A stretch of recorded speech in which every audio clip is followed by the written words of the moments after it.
Because if he doesn't know what's in these books, he wouldn't be able to use the books. He'd be able to mock me about certain phrases or concepts. But that's not true, because based off of what I've experienced, they are using the internet.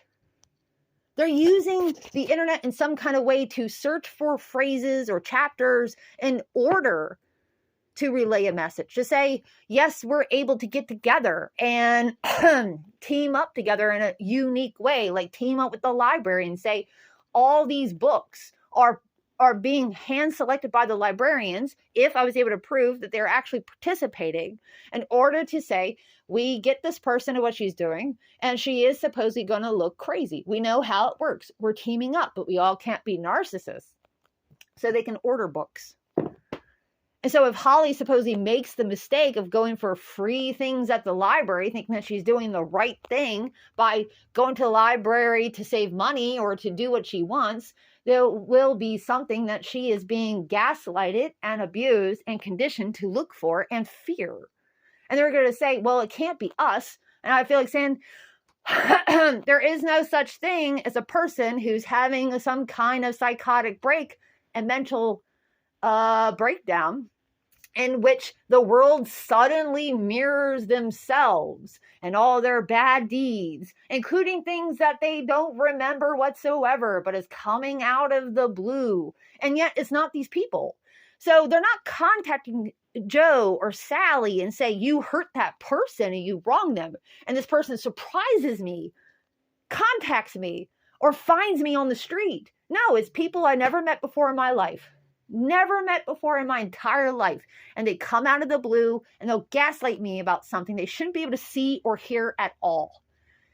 And then they're mocking me with, I guess if you have nothing to hide, you wouldn't be afraid. I'm like, so they're suggesting that is not true, but it's also true. And people like me are not complex enough, because I get impressed with simple little words, simple little covers. I might read the back. I might read not. I might think I'm an expert. And if I think I'm an expert instantaneously based off of this one little thing, I just somehow accidentally proved yet again, all on my own, on how much I'm a narcissist.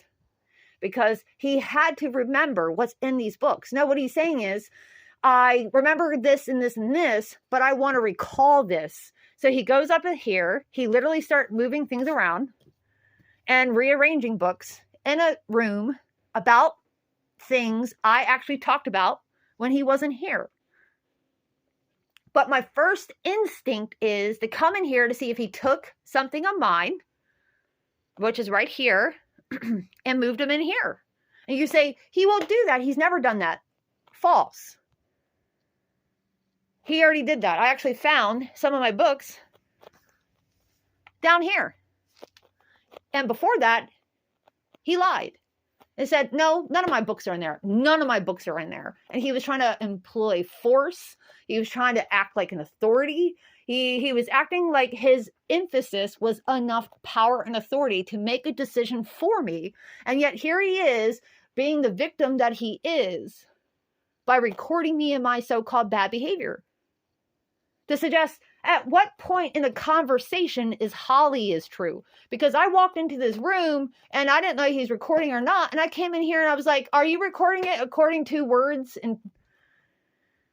Or I said, no, let me guess, you're doing it according to author. He said, no, he's doing it according to title. You see what I'm saying? He's pretending to say there's something about the librarian or the information and how that is used to store information for these people to do what they're doing. He's basically telling me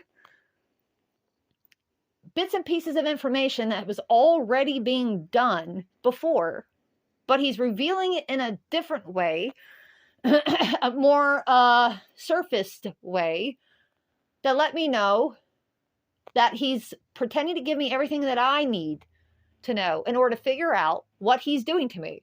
He's suggesting that with him and the other people, they gave me all the information I need to be able to figure out what is happening, how it works, and be able to use that in order to talk about it better.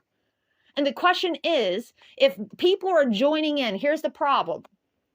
If people are joining in and they're surprising me with who is joining in and where they're at, including the Charles County Sheriff's Office, they know that the effect would be lost. Even if I somehow found the ability to uncover what it is, you will literally realize it's not just the abuse of technology, but it's the people abuse, that people out there are going to join in and say, I am doing this or I'm doing that. And people like me are supposedly crazy, insensitive, and I don't know what I'm talking about.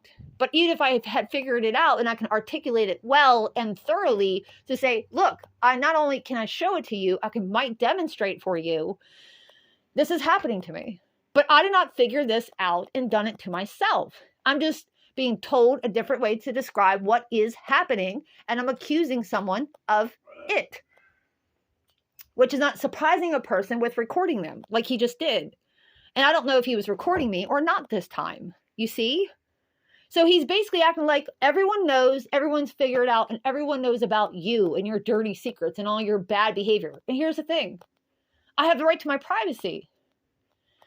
It's not a matter about whether or not I have the right something to hide, because I'm not defending my secretiveness. I'm talking about my right to be free from from stalkers, and this level of stalking is pretty much complete as far as I'm concerned. I don't know of anything that they can't do or can't manipulate, and I'm not paranoid, even if I look hypersensitive. Even if you try to talk me down a few notches and say, yeah, okay, so he really is tormenting you. But I said on the possible recording, which I don't know if he recorded or not, that it's the same thing as turning the gaslight. It's just the various versions of the same thing. And I was just talking about that in my journal, which I said, one of the biggest things that really pisses me off about narcissists and narcissistic abuse is they're suggesting that we know what you're complaining about, but I didn't do that to you. In order for me to be responsible for that as a direct consequence to my actions, I would have had to have done, X, Y, or Z. They're saying I had to have done these things because I'm doing it to you now in order to show you that this is the way I would have done it to you in order for you to be true. So they're proving that the way you're talking about it is wrong. The way that you're structuring your thoughts is wrong. The way you're concluding it is wrong. But so they're saying, oh, I didn't hurt your feelings. I can't be responsible for that. I didn't break your heart. I was too busy doing something over here. Oh, I wasn't responsible for your fear or how much you feel like someone's trying to play with your mind because I was too busy over here doing something else.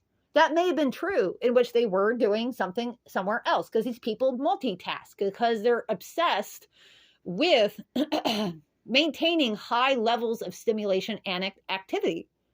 They really are. So this guy he's not cleaning and organizing. He does not read. He doesn't really care about his books. Everything I was talking about privately that I'm entitled to not share, because I don't have to share in order to prove whether or not I'm consistent, honest, or secretive, or abusive or not. I don't have to be exposed 24/7. I have the right to my privacy. But I basically said he don't care about his stuff. He doesn't care about his children getting his stuff or anything. Like, I know what I've been through. I know this person very well. And he had actually done things where all my DVDs, this is before all the drama started, all my DVDs.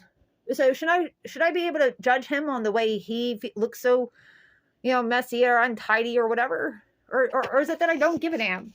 So anyways, we had a whole bunch of DVDs over here. And then I would just have nothing much to do. And often I would just watch a DVD. And I didn't blame DVDs for anything. Being strange or weird or hacked or overwritten or embedded secret images or recordings.